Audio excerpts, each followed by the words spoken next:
श्री शिवाय नमस्तुभ्यम। भोलेनाथ की कृपा आप सभी भक्तों पर हमेशा बनी रहे। आइए सुनते हैं आगे की कथा।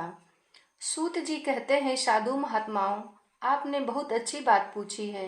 आपका यह प्रश्न तीनों लोगों का हित करने वाला है। मैं गुरुदेव व्यास का स्मरण करके आप लोगों के स्नेहवश इस विषय का वर्णन करूंगा। आप आदर पूर्वक सुने।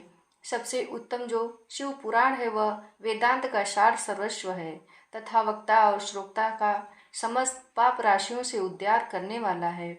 इतना ही नहीं, वह परलोक में परमार्थ वस्तु को देने वाला है, कलकम राशि का विनाश करने वाला है।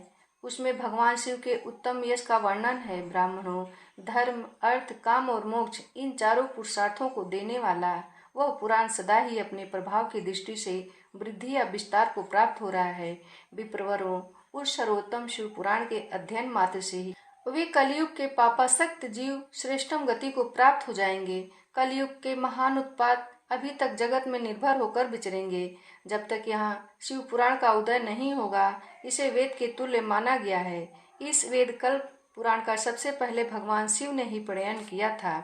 विद्येश्वर संहिता, रुद्र संहिता, विनायक संहिता, उमा संहिता, मातृ संहिता, एकादश रुद्र संहिता, कैलाश संहिता, शत रुद्र संहिता, कोटि रुद्र संहिता, सहस्त्र कोटि रुद्र संहिता, वायुविंग संहिता तथा धर्म संहिता, इस प्रकार इस पुराण के 12 भेद या खंड हैं। ये 12 संहिताएं अत्यंत पुण्यमयी मानी गई हैं। ब्राह्मणों, अब मैं उनके श्लोकों की संख्या बता रहा हूँ, आप लोग वह सब आदर पूर्वक सुने। विद्येश्वर संहिता में 10,000 श्लोक हैं।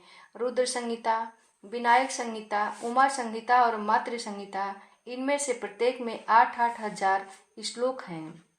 ब्राह्मणों, एकादश रुद्र संहिता में 13,000, कैलाश संहिता में 6,000, शत रुद्र संहिता में 3,000, कोटि रुद्र संहिता में 9,000, सहस्त्र कोटि रुद्र संहिता में 11,000, वायुविंग संहिता में 4,000 और धर्म संहिता में 12,000 श्लोक हैं। इस प्रकार मूल शिव पुराण की श्लोक संख्या 1,00,000 है, परंतु व्यास जी ने उसे 24,000 श्लोकों में संक्षिप्त कर दिया है। पुराणों की क्रम संख्या के विचार से इस शिव पुराण का स्थान चौथा है। इसमें 7 संहिताएं हैं। पूर्व काल में भगवान शिव ने श्लोक संख्या की दृष्टि से 100 करोड़ श्लोकों का एक ही पुराण ग्रंथ ग्रथित किया था। सृष्टि के आदि में निर्मित हुआ वह पुराण साहित्य अत्यंत विस्तृत था। फिर द्वापर आदि युगों में द्वैपायन आदि महर्षियों ने जब पुराण का 18 भागों में विभाजन कर दिया, उस समय संपूर्ण पुराणों का संक्षिप्त स्वरूप केवल 4,00,000 श्लोकों का रह गया। उस समय उन्होंने शिव पुराण का 24,000 श्लोकों में प्रतिपादन किया। यही इसके श्लोकों की संख्या है। यह देवतुल्य पुराण 7 संहिताओं में बटा हुआ है। इसकी पहली संहिता का नाम विद्येश्वर संहिता है, दूसरी रुद्र संहिता समझनी चाहिए, तीसरी का नाम शतरुद्र संहिता, चौथी का कोटि रुद्र संहिता, पांचवी का उमा संहिता, छठी का कैलाश संहिता और सातवीं का नाम वायुविंग संहिता है। इस प्रकार ये 7 संहिताएं मानी गई हैं। इन 7 संहिताओं से युक्त दिव्य शिव पुराण वेद के तुल्य प्रमाणिक तथा सबसे उत्कृष्ट गति प्रदान करने वाला है। यह निर्मल शिव पुराण भगवान शिव के द्वारा ही प्रतिपादित है। इसे शैव शिरोमणि भगवान व्यास ने संक्षेप में संकलित किया है। यह समस्त जीव समुदाय के लिए उपकारक, त्रिविध तापों का नाश करने वाला, तुलना रहित एवं सत्पुरुषों को कल्याण प्रदान करने वाला है। इसमें वेदांत, विज्ञानमय प्रधान तथा निष्कपट धर्म का प्रतिपादन किया गया है। यह पुराण ईर्ष्या रहित अंतःकरण वाले विद्वानों के लिए जानने की वस्तु है।